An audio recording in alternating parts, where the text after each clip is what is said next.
How's it going, everybody, and welcome to another edition of the Stupid Questions Podcast. Today, we're going to be talking with Brenton Ford, who is the founder and coach, I guess, of Effortless Swimming on the YouTube. If you haven't seen it, they have somewhere near 300,000 subscribers, 100,000+ on Instagram. Just a super awesome guy who knows a ton about swimming, and it was a fun conversation to get to know a little bit about who he is, what he does, what he's doing, talk about values, talk about marriage, talk about kids, things I know nothing about, maybe a little bit about marriage, not so much kids. All right, so anyway, I'll quit talking. Please enjoy this conversation with Brenton Ford.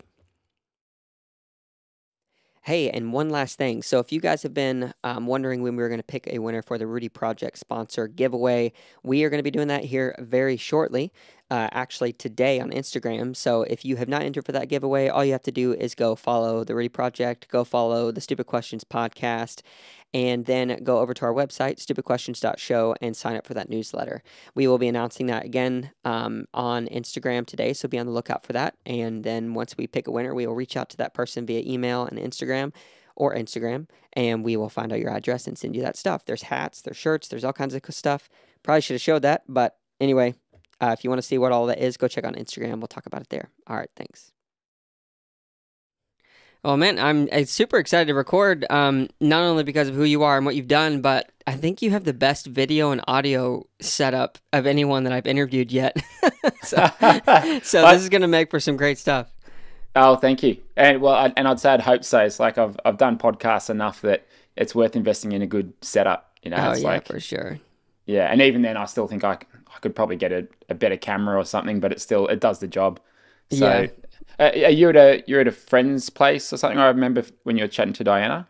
Yeah. So my buddy, he does music recording and all kinds of other stuff, and he was talking about doing a podcast studio, and I'm the one who's kind of taking him up on it. But yeah, he's got it down to like pretty much a science. I just kind of come in. He does a lot of the post-production editing and producing, and I just get the guests on and ask the questions and look as stupid as I can.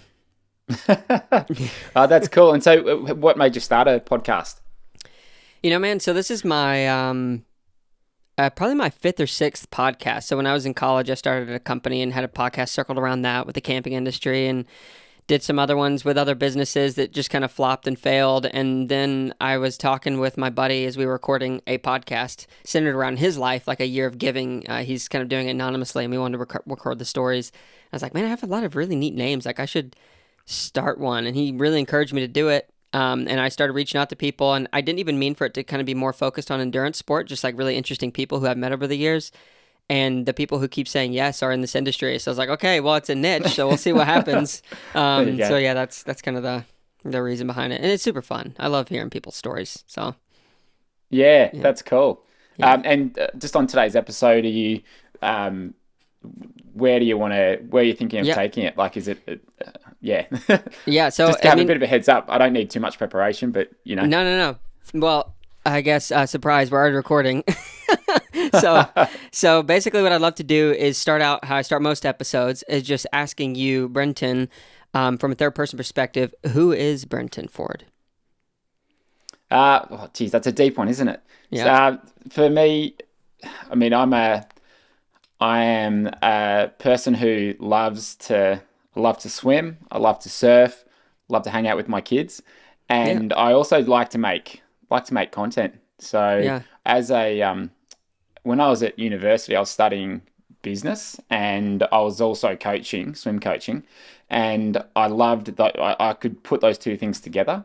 And so over the last 15, 16 years, I've been able to make a career out of swim coaching and business. But then I sort of fell into like podcasting and YouTube, and I really like creating stuff. I was never really someone who was creative, or I'd consider artistic, but I think with how content is these days, I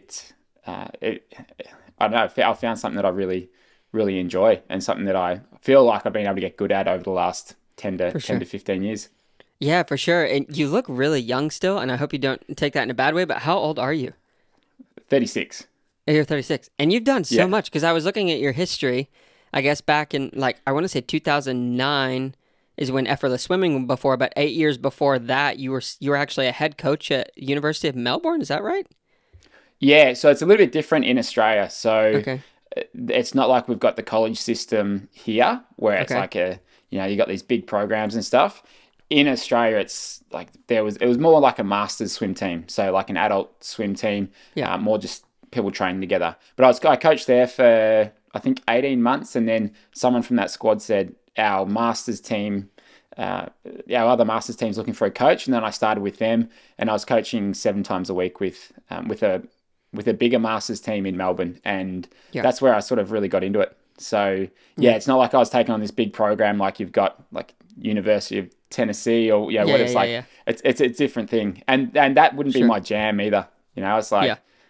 yeah, I like to have a bit more freedom rather than this like full time commitment Yeah. of Really of one regimented. program. Yeah. Sure. For sure. Interesting. So let's go back a little bit more then. Are you from Australia, like born and raised in Melbourne? Yeah, so I grew up about 2 hours out of Melbourne, Okay. and in this not small country town, there's probably 20,000 people. Yeah. And then when I grew up, went to university, I moved to Melbourne, and then I sort of moved outside the city after I finished that. But yeah, I had my dad was a swim coach, my mum was a learn to swim teacher, ran a learn to swim Okay. business, and then my granddad was actually a swim coach as well. So it just sort of trickled on down Yeah. with how yeah, and it just came to be. I never planned to be a swim coach, Yeah. but I started doing it, realized I loved it, thought I yeah had a passion for it, and then just it's kept running in the family. So we'll see Yeah. what my kids do. Yeah, for sure. And speaking of kids, siblings, do you have siblings? Yeah, I've got an older sister and a younger brother. And my sister was a pretty good swimmer. She was sort of national level swimmer. Okay. We're about the same in terms of our achievements there. But my younger brother, he had scoliosis when he was a kid, so he was in a Hmm. back brace for like 12 months. He was Oh in a well. wheelchair for several months, and so he ended up taking up more unusual sports like table tennis. Yeah. And what else? He does disc golf now. I don't know if Oh you're familiar yeah. with disc Yeah, golf. my Yeah, he buddy's big loves into it. that. Yeah. Yeah, and he's right into it too. Every time I go to his house, he's like, "Check out this video," and he shows me a new YouTube video of disc golf, and Yeah. he's right into it. Yeah, yeah, So yeah. It's a growing sport. Like money's starting to really pour into it, at least in the US. I don't know how it is in Australia and whatnot, but that sport is definitely growing a lot in the past several years. he said there's players who have got like $1 million contracts to like throw their discs or their Yes. frisbees. Yes, it's Like, where's crazy. this money coming from? Yeah, exactly. Yeah, man. I was actually thinking about that today. It's like in some because the creator economy, the influencer economy is like such a big thing now and it continues to grow. I'm thinking like when is the tables going to turn and people are not going to have money to spend on all of these things that we're like creating and selling because arguably people are companies now. Yeah, it was just a wild thought, kind of a Yeah. fleeting thing.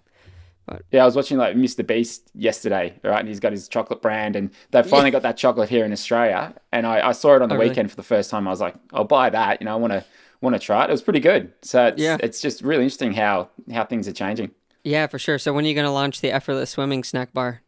I don't know. I did a podcast the other day that was I had a nutritionist on, and I was telling her about the breakfast that I've been having lately. It's like it's Mm-hmm. kangaroo meat and kimchi, and then something else. Like it's just a bit unusual. So I don't think anyone would want to buy whatever snacks I'm making. Yeah, kangaroo meat. Please tell me, what does it taste like? How did you get into that? Is that a common thing in Australia? It's available everywhere, but Yeah. it's Yeah. not. Yeah, it's not a hugely popular meat. It's like a very rich, flavoursome like steak. But Interesting.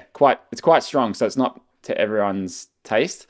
Except I don't mind it. It's pretty good, and it's like half the price of normal steaks. I'm like, I'll get that and eat it for breakfast.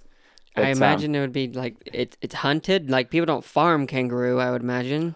well, Or they do they? do Oh, here. really? Yeah, These things yeah, are like tanks. Like I've never actually seen one, but I've seen plenty of videos where guys are driving by and the kangaroo decides to just destroy their vehicle. So like, how do you keep a yeah. kangaroo?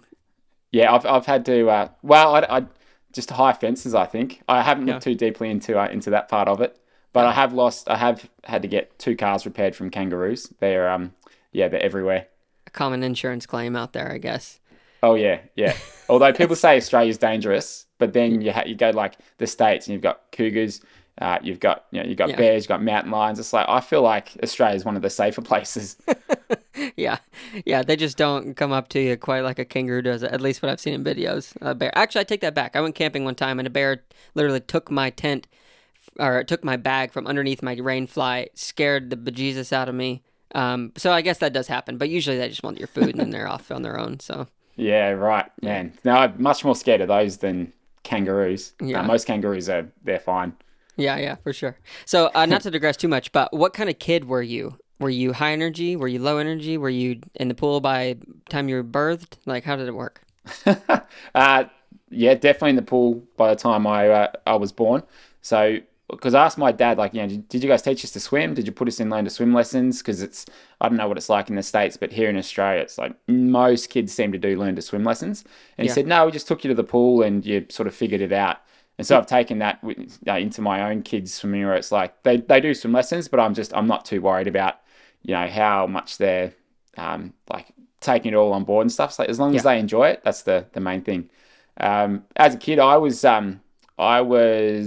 a bit of a goody two shoes. I didn't like getting in trouble, didn't like conflict. So I feel like, and this is probably just I've probably blocked out all the times that I've was like beating up my brother and stuff like that. But yeah, I was yeah, like pretty good in school. And then I always trained hard and that kind of thing. So I yeah, didn't come from any like it wasn't a hard life growing up in a way, but I think I found my own challenges with training for just training for swimming. We're training 8-9 times a week and created our own our own challenges, I think, in a way. So yeah, yeah, and I think that set me up really well for later in life when I left home and then had to you go out on your own. It's like yeah, that to me set me up really well with good values and good work ethic. yeah. And that's why I want like my kids to have something that they have to be challenged with, and and somewhere that they can learn those sorts of values. Yeah, for sure. Do you have any memories as a child that kind of serve as a good representation or even a foundation in your life for where those values came from? Certain chores you had to do, or Well, this this is a bit an unusual story, but I love it. the first one was when I would have been 10 or 11 years old. We had a pool in our backyard because mum and dad used to run learn to swim lessons out of there. And we had Okay. these two kids around who lived on the same street. And so we were playing in there, and then we got out of the pool and they went home. And my dad goes out to cover up the pool, and he realized that one of the kids had taken a crap in the pool. I didn't know it at the time. Yeah, I told you it was an Okay. unusual story, right? Yeah. And so he says, Brent, come out here. And he goes, what's that? I said, oh my God, I can see what it is. He goes, well, who did it? I was like, I don't know. He said, well, go and get the two kids, go to their house, get them to come back around, and someone's going to own up to it. And so Oh my word. I go to walk out the door, and I've got in my mind, we're going, all right, I can either go and get the kids, or I can just like run away from home. And I get 2 steps out the door to go, nah, I can't face the embarrassment. I'm gonna run. I'd get 2 steps and I'm going, nah, all right, I've got to go and get the kids. And so I go and get them, bring them round, and no one owned up to it. And Dad's like, okay, it's fine. And then the kids left. And I never played with those kids again, not because my dad said you can't play with them, but because I was like, if they're not going to own up to it and they're going to do something that shitty, like I'm not. Literally. Yeah, literally. Uh, I'm responsible for like who I hang out with. So that was actually a really big lesson for me. It's like the people that you choose to spend time with are a big influence and impact on your life. Yeah. So that was that was a really big one for me. And then another time was when I were doing mini golf. I was with my brother, or with our family actually, and I was probably about the same age. And there was this mini golf course surrounded by water. And on the first hole, I hit my ball, didn't go in. And then my brother took his shot, and he went to take another shot, but he accidentally kicked my ball. And I got really annoyed with it, and I pushed him, and he tripped over the edge of the golf course and fell into the water, which was only about a foot deep. Mm. And he was okay, but it could have been really bad. Like he could have easily broken his neck, or really hurt himself. And my parents just pulled us out of there like, all right, we're going home. And they didn't say anything on the way home. And I took from that, like, and before that, just like normal brothers, just punching each other and just fighting and all that sort of stuff. Yeah. But from then on, we pretty much got on fine. Like we never fought anymore. And so I needed a lesson like that just to, I think, pull me into line and just to behave better. So yeah, there too. And then the third one was actually when I was 14 or 15, I started buying things from the States off eBay in the US. Like, you remember mini disc players? Yeah. So I bought them from overseas, and then I could sell them in Australia on eBay for like 30-40% markup. This is for about a 12-month period. So I started buying and selling on eBay, and then I started buying t-shirts overseas and then selling them, and I was getting pretty busy. And this was all the while I was in school. And then I started employing my friends, or just hiring my friends to come and help me like pack and ship out. Yeah. And I really enjoyed the entrepreneurial side of that, and I liked sort of bringing my friends along for the ride. And so I've sort of continued to do that with the camps that we run overseas now. It's like I've got a lot of friends that coach swimming, and they're really good coaches. I get on well with them, and it's really fun to just go away on these overseas trips where we get good groups of people together. I've got my mates there who are coaching, and it's just great fun. So those sorts of things that I learned when I was younger, I've been able to sort of, I think, continue now that I'm a little bit older. Yeah, for sure. So with going back to the story with you and your brother, how many years apart are you guys? 4, I think. Okay. Yeah, 4 years. Okay, good deal. So, yeah, I was thinking about me and my sibling, my younger sister, 4 years difference, and I wasn't necessarily beating up on her as much, but we definitely butted heads a lot, and it took actually some pretty serious instances where I didn't almost kill her, but if things would have went wrong, you probably would have killed her. Then I was like, oh, maybe I should not convince her to do these insane things, building crazy jumps out of 2x4s and bricks, and then sending her down a mountain with a skateboard and watching her just fly. Yeah, pretty amazing stuff. But yeah. So with you and your mom and dad, who do you think you're more like? My mannerisms and the way that I coach would be 100% my dad, because he coached me up until I was 18. So you can't help but just take those things on board. But then my mum's a real, she's a real planner and likes things done her way. And I'm like that as well. I like things done my way. So yeah, there's a bit of both there. And yeah, it's like, again, it's not like you try and necessarily emulate what they're doing, but it's just who you spend time with, that those things just start to rub off for better or worse. And luckily, it was, mum and dad were amazing when I was growing up, and set me up really well with those sorts of things.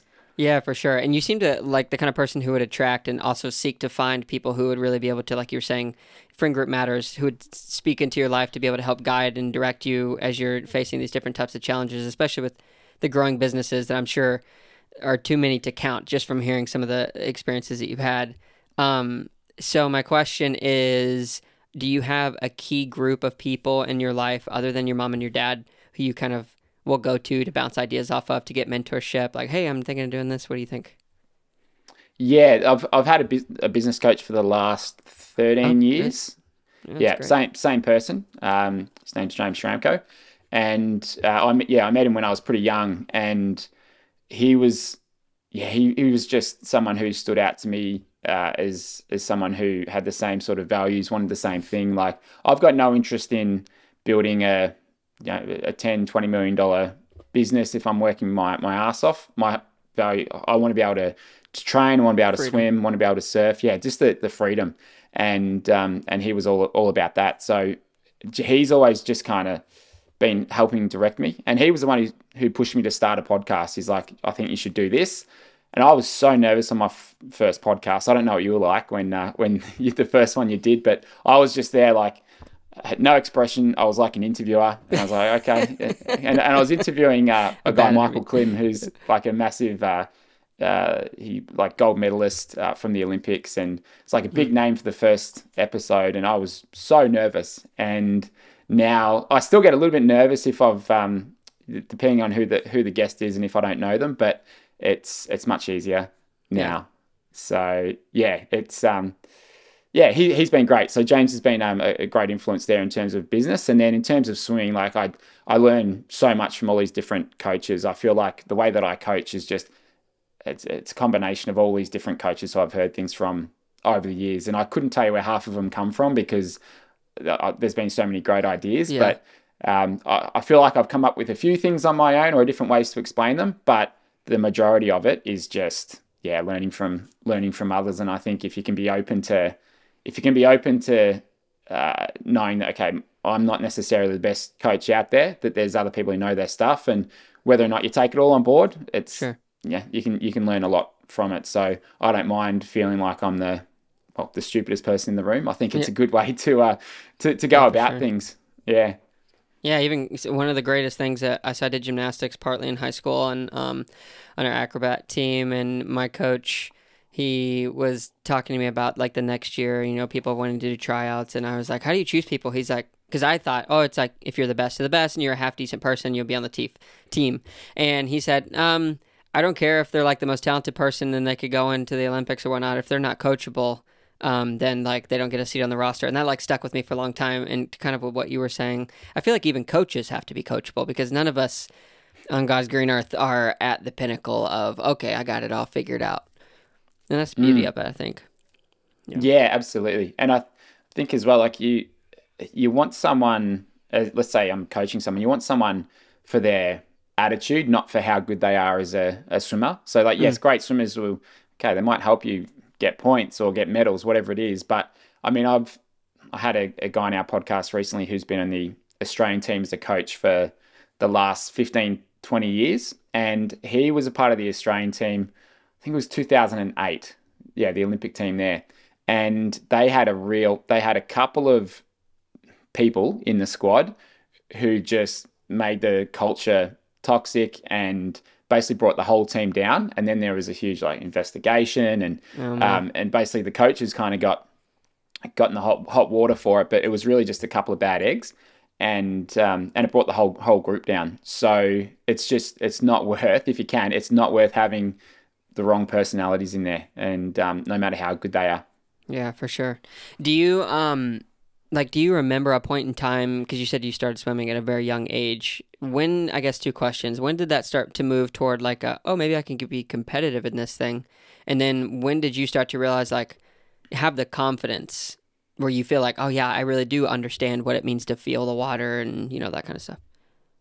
Well, I think I peaked at 13 when I was swimming.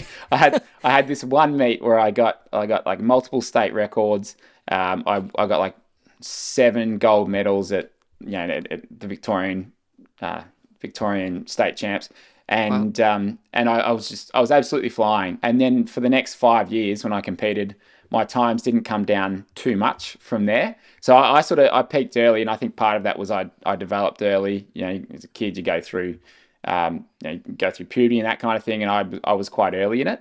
But Mhm. I think from like since I was probably 12, I feel like I had a pretty good innate sense of feeling the water. So Sure. just because I grew up in it, it's yeah, I feel like I got that early. But I see it with people who didn't grow up as a kid, they can still get that sense of feel for the water because I heard Brett Sutton say he's only seen like, so he's like a bit of a legendary triathlon coach. He said, I've only seen like a handful of triathletes who have got a feel for the water. But it depends how you define it Yeah, I was gonna ask. because, yeah, it's like, okay, well, yeah, maybe you're talking about it as I've only seen a couple of professional triathletes who have got like Olympic level ability to swim. Yeah. But I think feel for the water that's a personal thing. It depends how you judge it. But if you feel like you've got a connection with the water, and when you're going through each stroke, you feel like it's moving you forwards and you get this nice rhythm, I think like that's feel for the water. And that can certainly be developed, and it's got to be developed over time. You've got to be consistent with it, and it's not going to happen overnight. You can't skip the hard work. But yeah, I think it can certainly be developed for people, but it does certainly take time. And when I look back at the swimmers who I've coached who have had good success, I'd say like at a minimum, it's like 12 to 18 months of really consistent swimming and hard work. But it's those that have done it for several years where it's really all started to come together. So nothing happens in 6 weeks time. Yeah. You've just got to you've got to persist with it. Yeah, for sure. So do you remember like a point in time, like as you said, 13? I mean, that's relatively young, that you were just like, I understand this. I know exactly what I need to do. If I make this movement or whatever it is, like to get faster, and then you just reach that peak. Do you remember like when that like hit? Or when, I guess maybe it didn't to make this overtime. Well, I always felt like I'm trying to improve and trying to make changes and try different things to see what works. So as a kid, there was I think it was a VHS tape back then. There was there was a VHS tape of Alex Popov. So he was I think late 90s. He was kind of an Olympic swimmer then. There was a coach that was put out with him and his coach. So I'd watch that footage and hear how they were talking about freestyle. What are you meant to do? And he had this very unique style that looked effortless. Like he was a sprinter, but it looked like he was just cruising. And then same with Ian Thorpe, an Australian Olympic swimmer. Another video came out with him, and I was studying that and seeing what he was doing. So I've always had this passion for like, wow, what are these guys doing? And I've always just been searching for the answers or the answer at the time, it felt like. And then when I was 15, I went to a clinic in Melbourne that Michael Phelps and his coach Bob Bowman actually ran. So when he was, when was it? Yeah, maybe, anyway, 2004 maybe, and or 2001. And so they came to Melbourne for the World Cup, and then after that they did this clinic. So I participated in it, and I thought, that was really cool, like to see a big name like Michael Phelps, and he was just starting to take off. He was just starting to become a big deal. And I did that clinic, thought it was awesome. And then my friend's dad was actually kind of managing Michael when he was here in Melbourne, as in just helping make sure he gets to where he needs to be and helping out. And he said, look, if you come to this hotel the day after, he'll be having breakfast at 9:00. I'll set you up so you guys, like you and my friend, so you guys can have breakfast with him. I was like, all right, sounds awesome. And so we go there, and then we're waiting around for like 20 minutes, and Michael comes down from the hotel.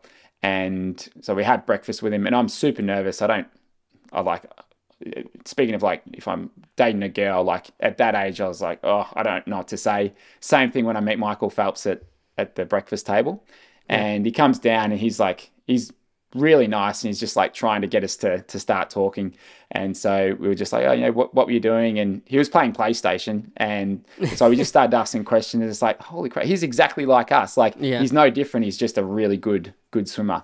And so had breakfast, lasted maybe 15, 20 minutes, and then we went home. But to me, that was like, wow, that's really cool. But he's just a normal dude. Like he's no different apart from the training ethic and the work ethic and all that sort of stuff.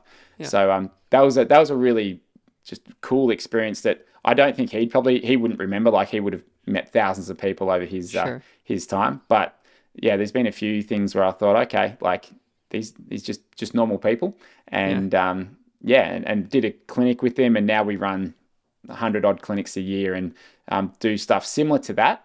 But you just have these experiences through your childhood, and then over time you just sort of take a few things from them and I guess put them into practice, or you take what you learnt and follow that.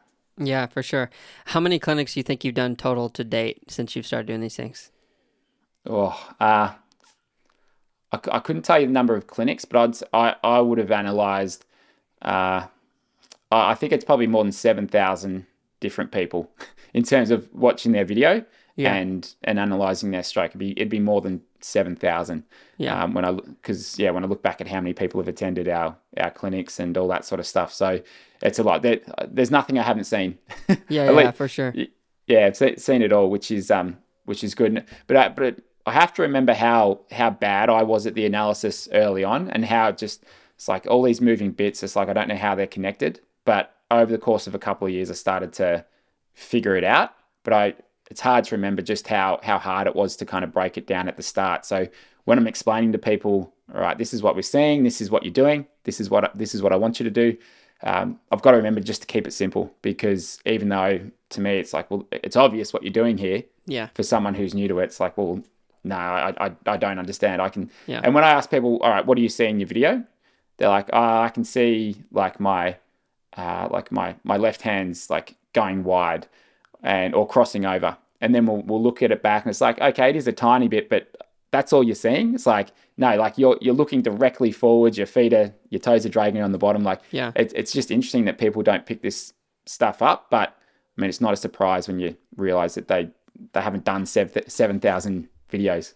Yeah, for sure. So a few different questions, but I'm curious to start with.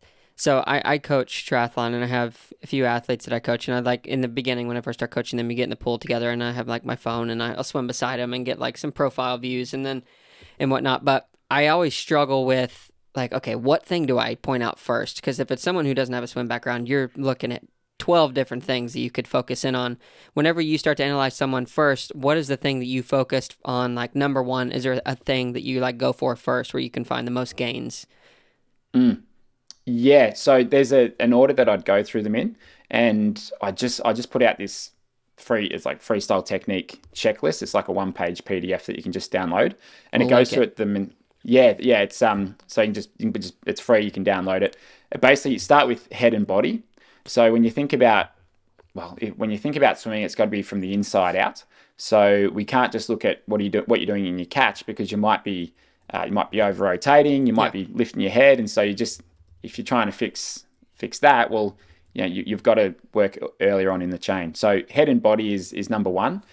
It's like, all right, what's your head doing? Because that can largely determine your body position, and then sure. how you're holding your body as well. So we always start there. Then we go to kick. Then we go to rotation. Then we go to recovery and alignment. And then after that, we go to catch and pull.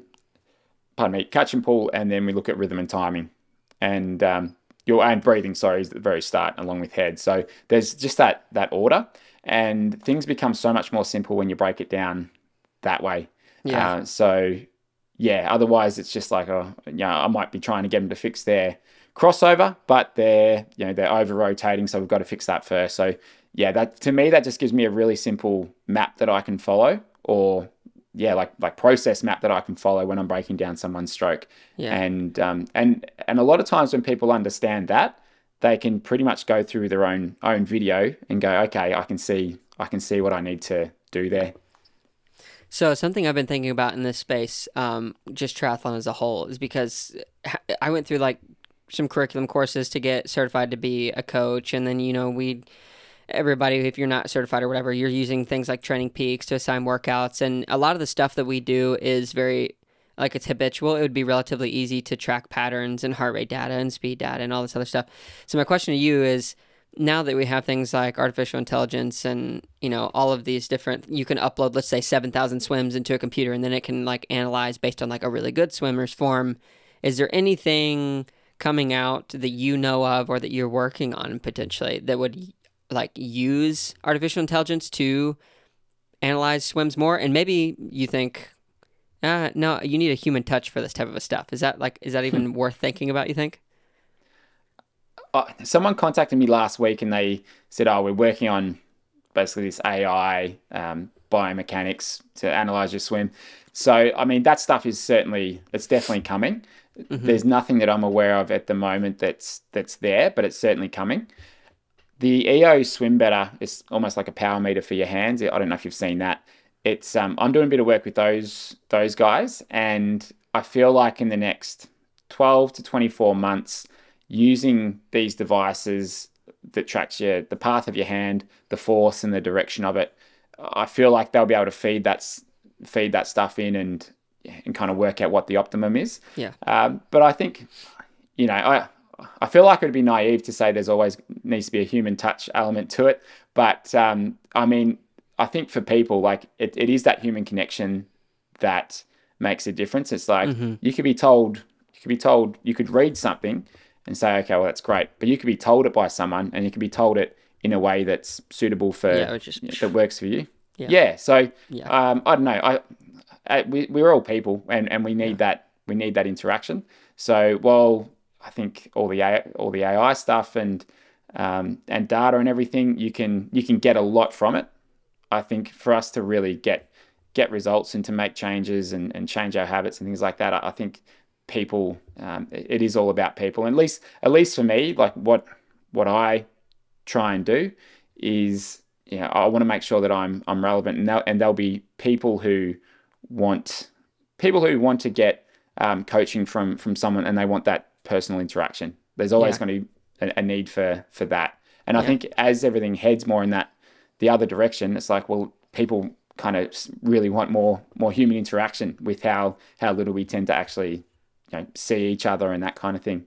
Yeah, for sure. And I'm also curious. So I believe it was step 4 is rhythm and what was it again?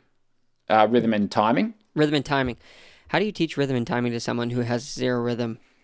Because I know that's got to be a struggle. I thought you were about to say, I'm just asking for a friend. Yeah. That's the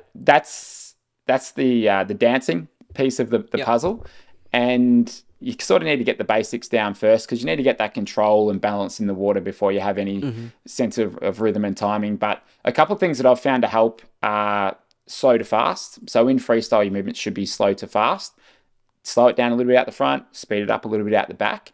Those that have no rhythm and timing generally are just on this constant, constant treadmill.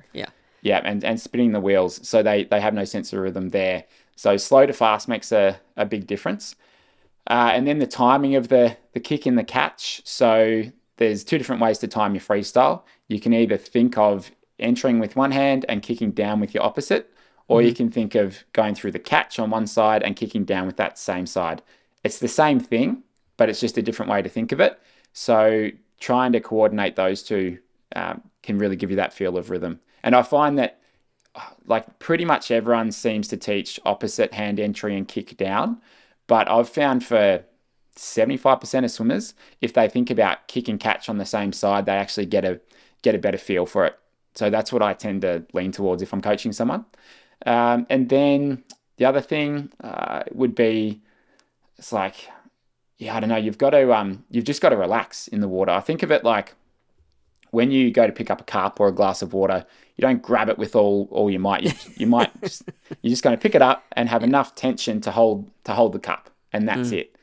And the same thing applies for when you're swimming. If you are just going full force and you're trying to muscle it, well, then you won't really get this sense of rhythm. But you need just enough tension to hold the shape and the form in the water, and then you can start to move through it really well. It's like if you're watching someone dance, if they were really stiff and tense, well, okay, it's not gonna look good. You're gonna injure something. Right, so yeah, that's right. So yeah, it's there's a couple things there that I think can help with rhythm, but you've got to get to a point where you feel comfortable and balanced in the water first. It's just like a deer learning to walk. They're just stumbling all over the place, and then they'll eventually get there.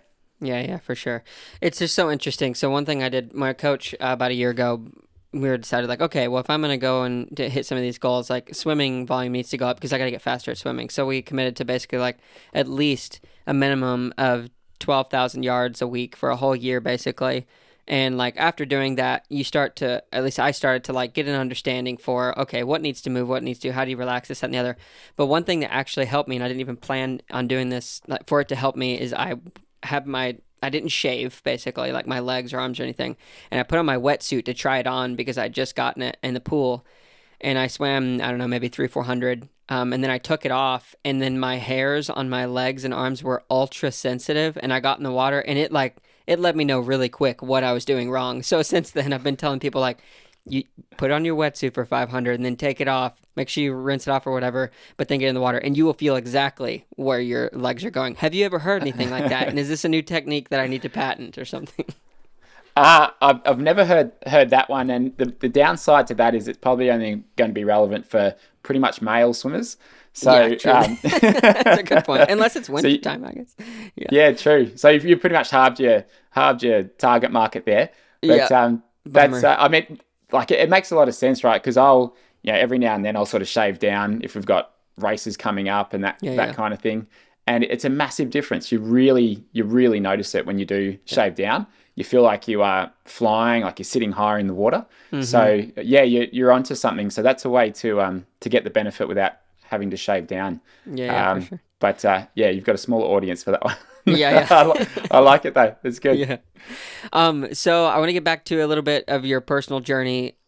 So talk to me a little bit about the growth of what was happening before Effortless Swimming, and then when you decide to like, okay, I'm going to brand this thing, and then I'm going to start YouTube and I'm in podcast, and I'm sure all these things happened at different times, but tell me about that genesis when it was like a thought, and you're putting this together, maybe while you're leading and coaching and doing other stuff. Like, how did that all come about? So I did a business course at university, and in your last year, you can either try and start your own business and get it going, or you can go and do a placement at one of the big four accounting firms. And I thought, no, stuff that. I'm going to try and start my own thing. Yeah, that's So awesome. I just thought of, all right, what I thought about a heap of things, and thought, well, the only thing I really know is swimming. So I'll see if I can start something up there. And a mate of mine at the time was on the Australian team, so I decided to make an online video course, just a freestyle technique course.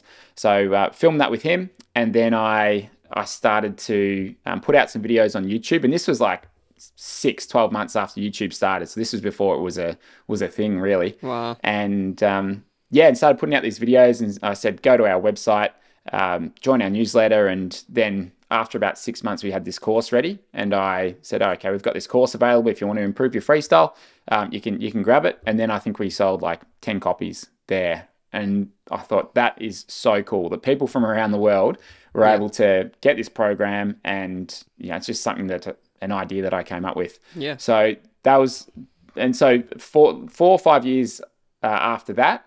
I hadn't sort of done much with the business. I was just kind of growing it while I was coaching, but I hadn't sort of progressed it much. And I was young. I mean, I was early 20s.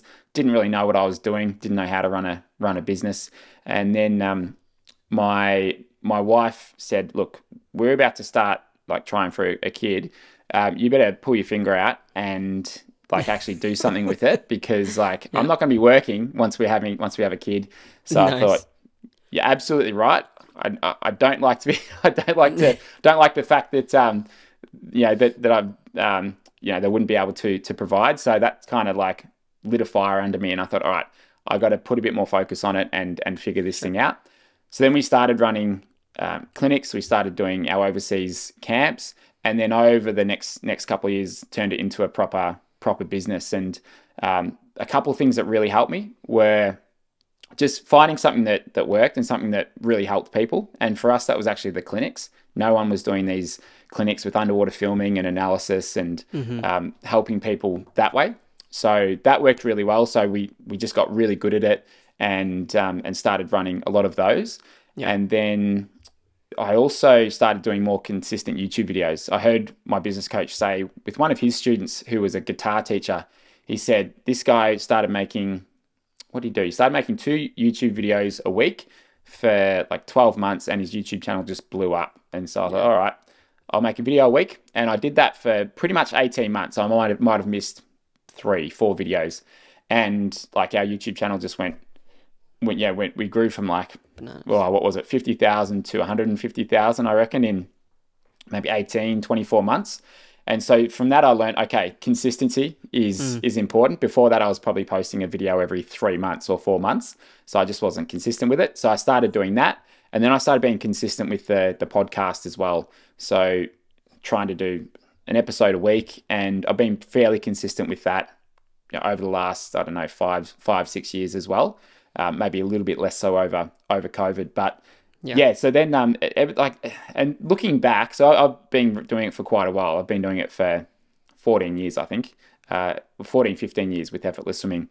And I look back and it's like things take time, but as long as you don't quit, as long as you are consistent with it, and as long as you just figure out what you're good at and how you can deliver that to a large amount of people, and and just keep changing things and improving them. It's like, well, like you're eventually going to succeed if you just keep going at it.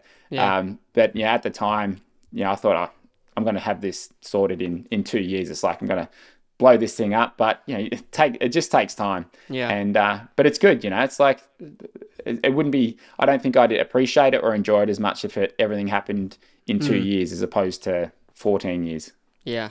No, I think it's really cool that you mentioned that because yeah, my story has been a bunch of those trying and then failing. So it's really neat to see something that like you was this like your first real business that you started with like an effort like okay, I'm going to see if this can be a thing because I know you said you sold some DVDs and then you sold shirts and you did other stuff in the past, but was this like the first thing that you were like it's got to work? Yeah. So I had, I wouldn't call what I had before a business when I was in school selling the stuff on eBay, but along the way I've started other businesses and Hmm. haven't succeeded with them. Like I probably started four or five other different businesses in different markets, and I think first I didn't love it. I didn't have a passion Yeah. for it, and yeah, and I just always kept going back to effortless swimming. So had I kept trying with those other businesses, they probably could have succeeded in some way. But yeah, I tried a whole bunch of stuff. You do throw a lot of stuff at the wall and just see what Yeah, see sticks. what sticks. Um, yeah, but this has been the one that I've just persisted with, and I think it's just that persistence that has been a large part of the success there.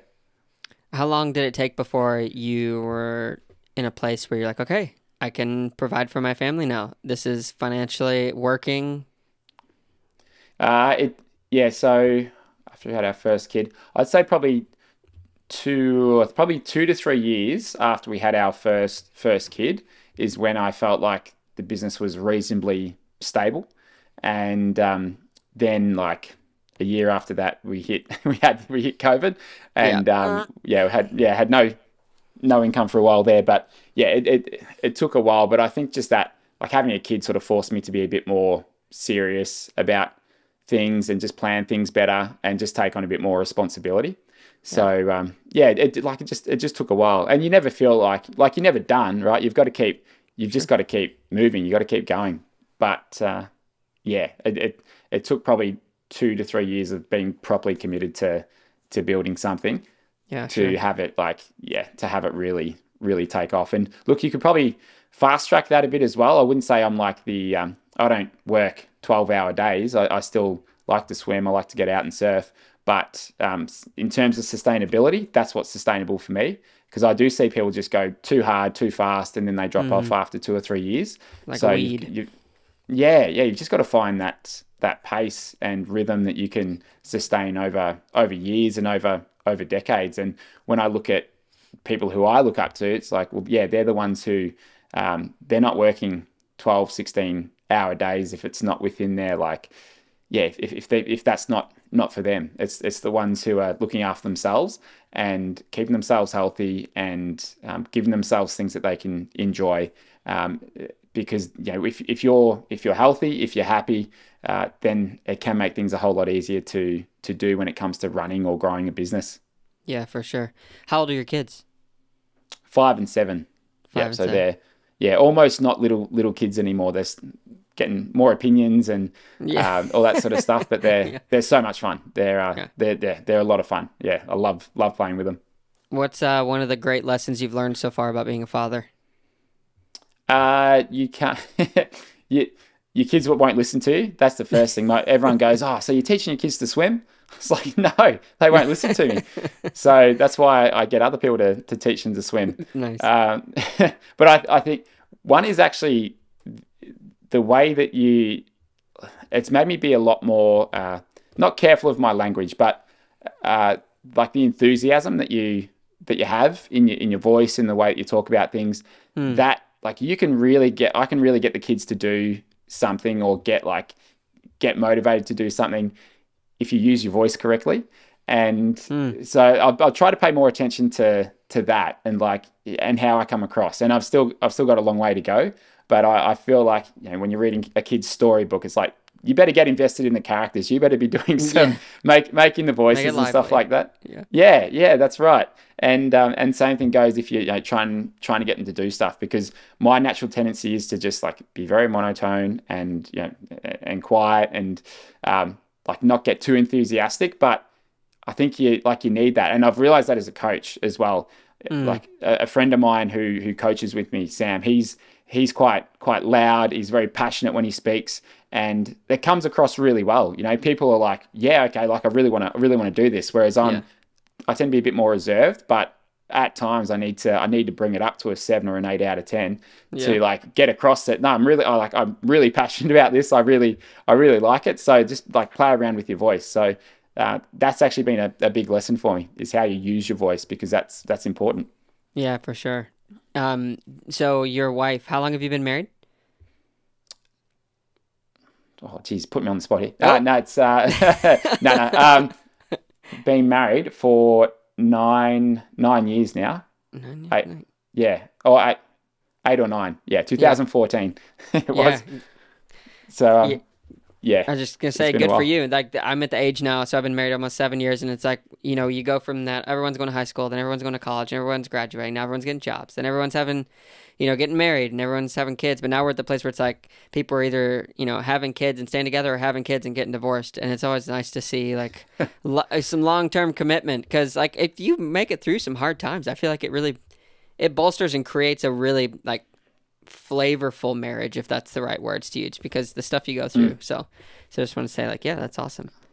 Yeah, well, thank you. And like it's um, you're absolutely right about going through hard times. It's like during, yeah, it was during. Was it during COVID? I think. Oh, no, maybe it was just before COVID actually. That yeah, like we had some changes happen in our life. Like I had a friend of mine who was coaching with me, running clinics and stuff. He ended up passing away just out Mm. of nowhere, and we ended up moving where we were living. We just had our first kid, and all these big changes happened. And like I just found it really tough. Everything sort of came together, and my wife was amazing. She just sort of like she sort of realized like I don't know what's going on, but like something's not right. Yeah. And coming out of that, like we sort of just had some conversations, and we're probably the most honest we've ever been with each Mm. other.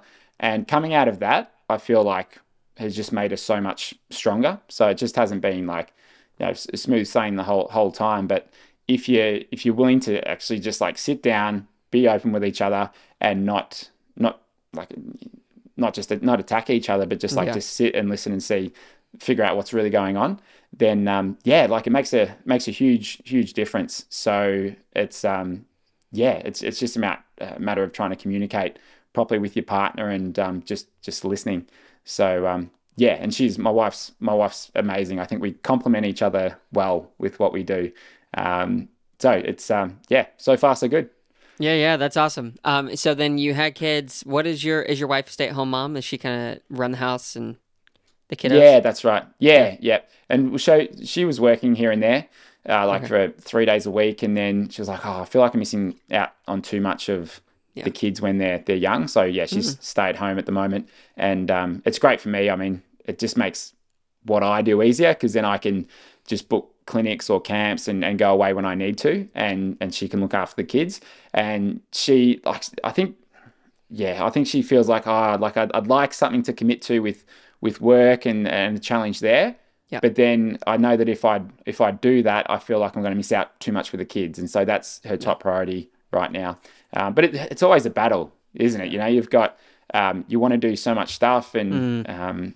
and you just can't do everything. So you've just got to decide what are my highest values, what's going to make me the most happy. But I can see there's a little bit of a struggle there to want Yeah. to do both. But as the kids get older, they're more at school and that kind of thing. I think she'll eventually get back to work. Yeah, yeah, for sure. I'm curious, like during the COVID time, because you mentioned like, oh yeah, we're not making any money, and I would assume you had something saved up, but did that put pressure on like obviously you, but your marriage, and just like what is the future going to bring? Uh, it's no, it wasn't too bad. Like my wife was looking after the kids at that time, Mm-hmm. and she said, oh, she started looking for a job after 2 or 3 months, when it's like, I don't know if I'm going to be able to get back to coaching anytime soon. Because Yeah. something you don't put in your swap plan for a business is every pool in the world is going to be closed. It's Yeah, like, seriously. well, okay. I thought I was pretty protected uh, having clients all around the world. It's like Mm. doesn't matter if like no triathlons are happening in Australia. It's like got the US, got Europe, but Yeah. yeah. So no, like I mean, we'd saved up a bit of money. I'm pretty not frugal, but yeah, I like to try and be quite safe with that sort of stuff. on me. So yeah, no, we're okay, but it was interesting times. But out of that, like I just ended up not canceling. I ended up sort of scrapping a few things that we were doing and just going with, all right, what do I really enjoy? What do I really want to be doing? So I just ended up changing a couple things and came out of it better Yeah. off. But sometimes you just got to sit back and have time to analyze that stuff. Yeah. So for financial advice, everyone, we will be linking Brenton's information, and then you can reach out to him, and he'll give you all the inside scoop on how to be frugal, how to save money, and how to be ready if another pandemic ever hits us. Yeah, and just don't look at my shed. We've got 1,000 cans of baked beans in there, and yeah, I've been And prepping as kangaroo well. meat. And Yeah. kangaroo meat, yeah, kangaroo jerky. Yeah. Yeah. That's great. So has effortless swimming gotten to a point like where it has grown more than you thought it would? Yeah, in the last probably 2 years, it's I'm amazed at how many customers around the world we've got. Like I don't know exactly how many, but it'd be like 30,000 different customers from around Yeah, the that's world, awesome. which is ridiculous to me, and even like the amount of people who view the YouTube videos, that to me is quite surprising. Yeah. So yeah, I just think it's just really cool to. I like I like being like recognized at the pool, or someone says, "Oh, I've been watching your videos." I was like, to me that I really enjoy that Yeah. side of things. Now, I wouldn't want to be like too well known outside of like swimming and triathlon. Like swimming and triathlon, that's fine. Um, and I'm certainly not going to be well known outside of those circles. But Mm. yeah, it's grown amazingly, and I think like it's just what social media and YouTube is like these days. If you just keep putting out content, people will see it, and if it helps people, that's great. And that's just what I've tried to do. Just try and help people with it, Yeah. and just give away everything I know. When people are creating stuff, like I've had other coaches say, "Oh, like, aren't you afraid to just like tell them all your secrets and stuff?" It's like, well, there's just so much stuff that you know. Like I've got 400 YouTube videos out there. No one's going to watch all of them. They're not going to pick up all this stuff, and it takes time. It takes repeated hearing things to be able Mm. to do it and take it on board. So it's like, no, just like tell people what you know, and then if they like that, well, maybe they'll come to a clinic. Maybe they want to buy a course or come to a camp. Yeah. It's like It's great just put marketing. your stuff out there. Yeah, there's no point trying to hide everything, because it takes the harder thing is to actually do that stuff. Yeah, for sure. So, just a few more questions and I'll let you go. So identity. I'm curious if you were tomorrow, if effortless swimming, let's just say YouTube blew up, you lose everything, you lose your website, you're no longer able to exist in this world of swimming and triathlon. Do you think you'd be okay? Do you think you'd figure out something else to do, or would you have an identity crisis? uh it's a hard one without going through it. I'd like to think I'd be fine, because it's like I'd like to feel like you don't need outside validation. It's just like you are your own person. I feel like I'd be like that, but like I'd be disappointed that I couldn't keep doing what I was doing, or it would have to take Sure. it'd have to build it back up. But I don't know. I feel like I'm at the point where like I know who I am. I know what I'm good at, and I know that I can help people. So without any of that outside stuff, I'd like to think I'd be okay. But I also like to, I want to feel like I'm valuable to people, like I can help them. So with all the social media channels and the business and stuff, it's like, to me, I get a lot of self-worth, I guess, in a way from doing it. So I Sure. don't know. I don't, that's not that's a sitting on the fence answer for you, Yeah. but it's yeah, I don't know. It's a tough one. Yeah, yeah, for sure. The reason I asked is because, and I've referenced this a few times in the past in the podcast, but I had this really like impactful conversation with Greg Bennett, not on a podcast, and I just asked him. I forget actually how we got on the topic, but he said something about, after Ironman World Championship athletes or Olympic swimmers or Olympic athletes in general, after you get to that goal, or, Olympics are over, everyone's getting depressed, or maybe you get a really bad injury, or it's forced you to kind of go beyond. A lot of people struggle with, oh man, like, what do I do next? Like, my whole identity is I Yeah. am a professional athlete. And so I asked that question just to see if how many people, just for my own anecdotal evidence, how many people actually think about who they are, what they do, and how that's tied to who they are and what they could do, I guess. Because we all have underlying values that are foundational to the things that we create and do. So like effortless swimming, I'm sure if you write out a tenet of values and experiences, if you did something completely different, it would become a new manifestation of whatever next thing that you decide to do. So that's kind of why I asked that question. Yeah, yeah. Uh, I don't think anyone can fully prepare for, like, let's say, life after professional sport. Like, I Mm-hmm. feel like it's very hard to not have that sort of down period after you come off, change career completely or stop what you're doing. I've got a friend who he he was the captain at like an Australian footy rules club here in Australia, and like pretty well known. Played footy for 10 plus years, won several premierships, and I asked him about it when he retired, and he said, "Oh, I haven't really felt it." And he said the reason is because I've just kept busy. Like he works on a farm, he works Oh, long yeah. days, but he's got a lot of purpose. He's like, well, this stuff has got to get done, so I've got to be out there. I got to be doing all this stuff, and so I think that's the key. It's like you just keep yourself busy. If you've got nothing to do, that's when I think you can start to get into your own head. So I feel like if that happened, I'd need a mission, I'd need a purpose and something to continue to drive me, because as nice as it is to think, sit back on a beach and be happy, it's like I think as humans we need those goals, and we need to try and better ourselves. It's just we've got to do it. We need to Yeah. be striving for something. So that kind of leads me to one of my final questions. What are the deepest value sets that you hold? Or it doesn't have to be multiple, it could be one that just like really give you a foundation for who you are and what you do. Oh, sorry, Seth, it just paused on me. I Oh, didn't hear can you that hear me? last question. Yeah, can you hear me now? Yeah, Yeah, sorry, yeah. it just paused just as you went into the question. No, no worries. I was going to ask, kind of when it comes to values, what is your deepest value that kind of serves as, or values that serve as a foundation for who you are and what you do?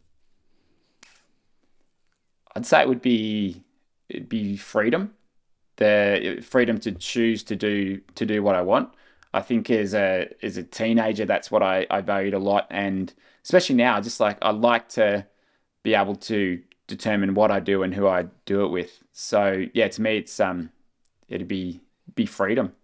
Yeah. um, but that's a good question, and that's kind of off the top of my head, but that's the one that probably comes to mind. I think if I've got too much like structure that's been imposed by other people, that to me is when I feel kind of worked up or a little bit anxious inside. So that's why I say freedom Yeah. is number one. What would it be for you?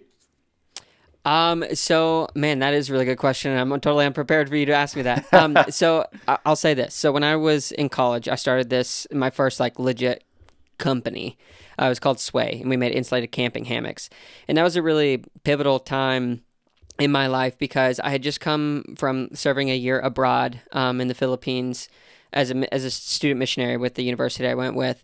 And that year like really shifted my thinking because I made a really good friend there who had started businesses, but his dad was like the co-founder of Oakley Sunglasses. And so I'd never met anybody that amounted to anything in my own like very shallow worldview. So I met this guy and he told me that, and I, for whatever reason, just really wanted to pay attention to who he was and like what kind of life he lived and why he did what he did. Because, he was a fresh graduate out of high school, was taking Harvard summer classes, and just like, from where I grew up and the life that I came from, I'm just like, I would view myself like way down here. And like, here's this guy who has his own bottled water company and he's flying in planes around the world. It was just like this very like eye-opening experience on top of living in a foreign culture. Like my mind was just on super blown out mode. So I came back to the U.S. and I started this company because I told him and his dad, I was like, hey, like I want to start this insulated hammock company for a class.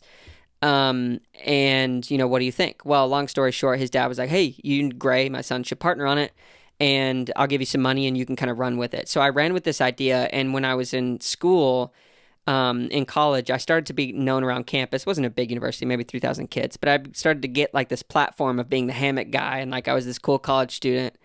Can you hear me? Okay, sorry about that. What was the last thing you heard? You were about probably halfway through the story of meeting your friend's dad, the Oakley sunglasses.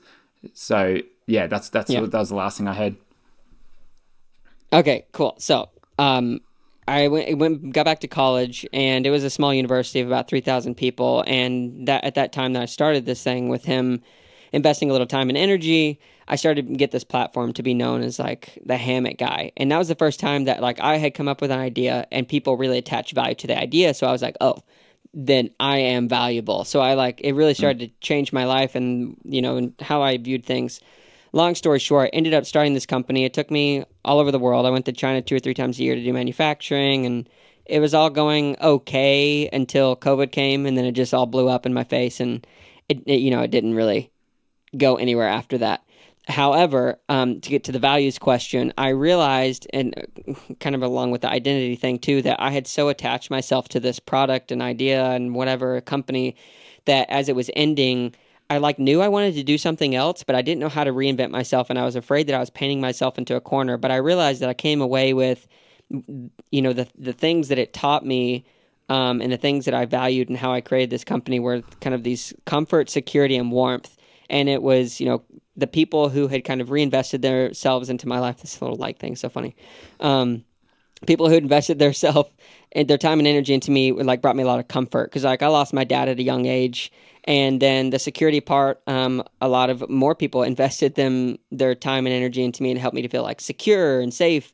And then this whole product that I was creating like helped people to feel warm so they didn't have what I called cold butt syndrome when they went camping. It was like an insulated camping hammock. So like what I took away from that is like, okay, well, whatever I start, I want those like that comfort, security, and warmth to kind of go throughout and be the value system for everything that I do. And I subscribe to like a very religious context of the golden rule, do unto others as if you'd have them do unto you. But those are kind of like, I think, why I do what I do. I want people to feel comfortable. I want them to feel secure in the time that we spend together or how whatever product we create, like that it gives them that same value set. So yeah, I think those are my values. Hmm. Oh, I like it. Yeah. That's a really good answer just off the top of your head as well. It's like it sounds Yeah. like you've thought about that before, as in like you've Yeah, it was a considered those little things. Yeah. in a past life, yeah, rehearsed and stuff. Yeah. Yeah, I mean that in a in a good way. Is like you've thought about what are my values? What do I really what do I really value, and what brings me joy? That's the thing about you had a lot of your identity, I guess, wrapped up in the business. It's like it's a hard Hmm. thing, right? Because it's like something you create's a part of you in a way. So it's easier said than done, I think, to separate yourself from those things. Yeah. Mm. Yeah, it really hit me when I told my wife that I was going to be kind of quitting the whole sway journey, around time that COVID was really going. And she actually cried about it because she had, like, I had been for so long preaching this prophecy of sway is going to be big. It's going to be the best thing ever. It's going to be huge. And then I was like, actually, I think I'm going to kill it. And we were in the in a parking lot for Walmart, and she just started crying. And I was like, why are you crying? And then I was kind of shocked and upset at first, but then I realized, oh man, like she really saw value in this thing. So it meant saw value in me. So it actually ended up being a really good conversation after that. And yeah, so here we are with stupid questions. We'll see what becomes of it. But so far it's been a super great experience. So That's cool. Yeah. Well, and just yeah. to just get out there and create a podcast, put yourself out there. It's like the hardest thing I think is just starting sometimes and just going, you know what, I'm Yeah. just gonna try it. And then the second hardest thing I think is just persisting with something. And yeah, so Hmm. kudos to you for putting yourself out there and just doing it. And whether or not something comes from like the podcast, for example, it's like, well, you're developing yourself, your Hmm. ability to speak to people, making new connections. It's Yeah. like there's always something that comes from something like this. Yeah, for sure. Especially on the network side, like I've been just blown away with how many people have said yes, and like getting to meet people like you, who are all over the world, who I wouldn't normally just like bump shoulders with. It's actually brought me to a point of almost tears a few times because I mean, like, man, like, why are people saying yes? This is crazy, and it's such a beautiful thing. I'm so happy that I get to do this. But yeah, it's pretty neat. So. Thank you so much for coming on. I do have one final question for you. It is a stupid question. I hope that it can live up to the podcast name. So, the European Union they have cut out the sale of loose glitter, so like that plasticky stuff, to cut down on microplastics in our world. I would love to get your thoughts on that. I think that is a terrific idea to cut down on that because if you've ever had glitter through your house and through your sofa, I've had it from my kids. It's like, yeah, get rid of that stuff. It's bad. It's like, Yeah, whether or not it's for bad for sure. the environment, it's like it's bad for your house. So it gets everywhere. So Yeah, good on yeah, them. They're doing it for the parents yeah, at yeah, for least. sure. Yeah, yeah, uh, awesome. Well, Brenton, thank you so much. I'll talk to you just for a second off air, but thank you so much for coming on, and we'll make sure to list that PDF you were talking about for the checklist for the freestyle, link your YouTube and Instagram and all that stuff, and it'll be a good time. Thanks, Seth. I appreciate it. Great stuff. Thank you so much again to Brenton for coming on the podcast and being willing to make the time difference work where he is in Melbourne. It's like, what is it? I don't know, early in the morning and it's late in the evening over here in the US. Super happy to have him on. Please go check out the link in the description of all of the different stuff that he's got going on, as well as the PDF that we mentioned in the podcast as well for the 4 types of freestyle swimming or steps to get better, something like that. If you made it to this point in the podcast, just want to say thank you so much for listening in. If you are on Apple Podcasts or Spotify, please make sure to give us a rating and review. Really helps us grow, and it is just a good thing. If you are watching on YouTube, please like and subscribe, comment, let us know what you're thinking. Thank you so much for checking it out. And I think that's it. Oh, yes, one last thing. Newsletter. If you want to jump in on a newsletter where we do exclusive offers, where we hopefully will be sending out information about upcoming episodes and other things in the new year of 2024, which I believe this is when this is airing, please go sign up for that newsletter at stupidquestions.show, and you can scroll down to the bottom of the website and sign up there. All right, I think that's it. I'm tired. I'm going to let you guys go, but this was super fun. Catch you in the next one.